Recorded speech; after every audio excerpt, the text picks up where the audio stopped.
ఏదైనా ఒక వస్తువుని ఇష్టపడ్డం మంచి విషయమే. కానీ ఎప్పుడైతే మనిషి ఆ వస్తువు మీద మోహాన్ని పెంచుకుంటాడో, మరీ అంత వ్యామోహం వారి ఆలోచనల్ని కూడా ఆ వస్తువుకి ఆధీనం చేసేసినట్టే.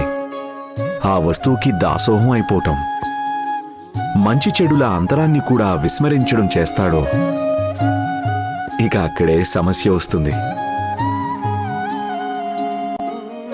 ఒక ఖరీదైన వస్తువుకి యజమాని అవటమే తన గొప్ప అని మనిషి భావించటం. ఆ భావన వల్ల మనిషిలో అహంకారాన్ని పెంచి పోషించినట్టవుతుంది. దానివల్ల వినాశనం.